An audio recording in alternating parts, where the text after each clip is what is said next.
Tonton video ini sampai selesai agar Anda tidak gagal paham.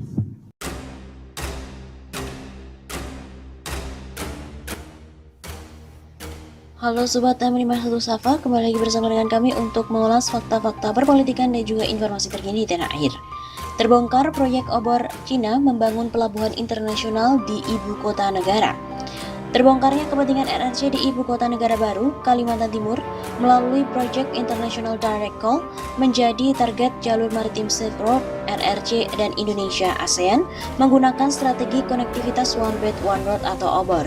Tujuan RRC membangun pelabuhan Super Hub World Class Port sebagai pelayaran terlangsung dengan peti kemas dari pelabuhan dalam negeri Indonesia ke pelabuhan tujuan Cina dan sebaliknya.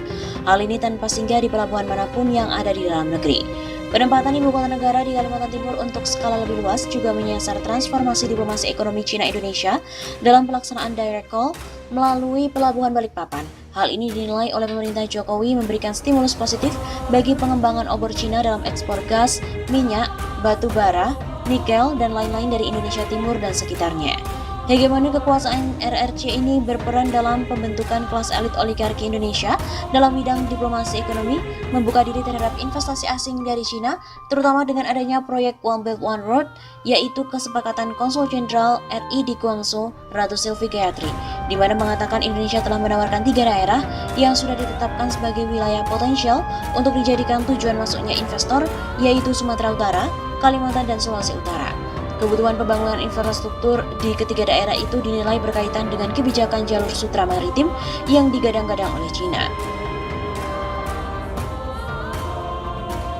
Cina merupakan salah satunya dengan menaikkan biaya logistik mencapai 300-500 US dollar per kontainer, serta memangkas durasi pengiriman lebih cepat hanya 16 hari dari semula 24 hari.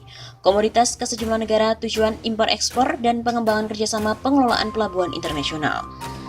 Cina sebagai international direct call, maka investasi Cina ini juga untuk mendapatkan biaya murah per kontainer dari semula mencapai 4 juta rupiah per kontainer menjadi 792 ribu rupiah per kontainer. Pencapaian kerjasama Cina-Indonesia, proyek One Belt One Road ini menjadikan pelabuhan Kalimantan Timur sebagai rintisan world class port di kawasan ibu kota negara.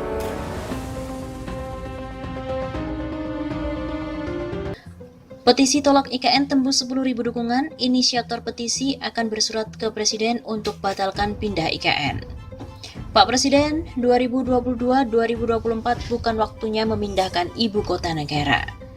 Inisiator petisi dukung suara rakyat, Pak Presiden 2022-2024 bukan waktunya memindahkan ibu kota, akan bersurat ke Presiden Joko Widodo usai memperoleh 10.000 lebih dukungan tanda tangan dari masyarakat. Hal itu diungkapkan oleh salah satu inisiator petisi MH Tataliwang, merespon banyaknya dukungan dari masyarakat yang hingga Senin pagi 7 Februari tadi pukul 6.38 waktu Indonesia Barat sebanyak 10.813 dukungan. Hatta juga membeberkan alasannya menginisiasi petisi dukungan masyarakat terkait dengan ibu kota negara yang akan dipindahkan ke Kalimantan Timur. Dari berbagai masukan yang saya baca maupun yang saya dengar tentang pertama, secara geopolitik itu letaknya mudah sekali dipersepsi oleh asing karena itu dekat dengan Selat Internasional, Selat Malaka itu dari geopolitik nggak aman. Ujar Hatta kepada kantor berita politik RMOL pada Minggu 6 Februari. Namun kata Hatta yang paling penting adalah bukan hanya terkait COVID-19, melainkan masalah waktu sampai dengan anggaran. Dari segi time, penekanannya terutama timingnya. Bukan hanya COVID, kondisi keuangan juga. Banyak sekali proyek-proyek yang mangkrak, Bandara Kertajati mangkrak, kereta api di Palembang mangkrak, jalan kereta api dari Karet ke Soekarno-Hatta mangkrak, Bandara Bebes juga mangkrak, Bandara Purbalingga mangkrak. Begitu kata Hatta. Padahal menurut Hatta, jika ingin pemerintahan pusat dipindah, bisa mencari alternatif lain yang jaraknya terjangkau dari Jakarta. Yang inginnya, kalau sekedar pindah ibu kota, pindah pemerintahan, yang lain-lain bisnis industri biar aja lah di Jakarta. Tapi kalau pemerintahan merasa ingin aman atau apa, ya geser-geser ke daerah Cipali juga bisa. Kan di sana banyak lahan, hanya 2 jam atau 1,5 jam dari kota Jakarta.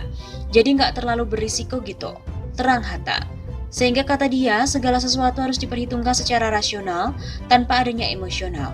Apalagi ngotot ingin pindah karena adanya order dari pemilik lahan dan sebagainya. Kan itu nggak bagus. Itu pastilah menimbulkan masalah-masalah sosial, ekonomi, belum lagi soal lingkungan yang umum, soal itu sudah diperdebatkan. Hatta juga menerangkan bahwa jika sudah tembus 10.000 dukungan, pihaknya juga berencana akan berkirim surat kepada Presiden Jokowi dan kemudian ditembuskan kepada DPR RI dan juga kementerian atau lembaga terkait. Ya, barangkali nanti saya usulkan di angka 10.000 sudah bolehlah kita bersurat resmi, tergantung kesepakatan dengan kawan-kawan inisiator. Begitu pungkas Hatta. Pantauan dari kantor berita hingga Senin 7 Februari pukul 9.25, petisi daring yang diunggah di laman change.org telah ditandatangani oleh 11.000 lebih orang. Jumlah dukungan tersebut meningkat secara drastis jika dibandingkan dengan hari-hari sebelumnya di jam yang sama. Pada Minggu pagi 6 Februari, jumlah dukungan petisi yang diinisiasi oleh puluhan tokoh ini didukung sekitar 8.000 orang. Petisi ini tercatat diorganisir oleh CEO sekaligus co-founder Narasi Institute, Ahmad Nur Hidayat. Tidak hanya itu, petisi ini ternyata diinisiasi oleh ke-45 tokoh nasional sejak 3 hari lalu.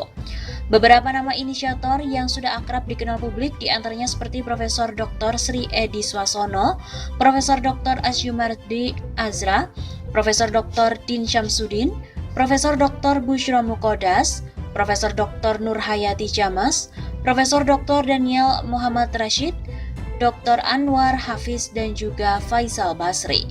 Selain itu ada nama Majen Purnawirawan Dedi Budiman, Muhammad Said Didu, Antoni Budiawan, Zainal Arifin Hussein, dan sejumlah aktivis serta akademisi lainnya. Bahkan salah satu inisiator petisi, MH Tataliwang, menyebut jika petisi itu telah tembus lebih dari 10.000 dukungan, maka pihaknya akan segera berkirim surat kepada Presiden Jokowi dan ditembuskan kepada DPR RI serta lembaga terkait.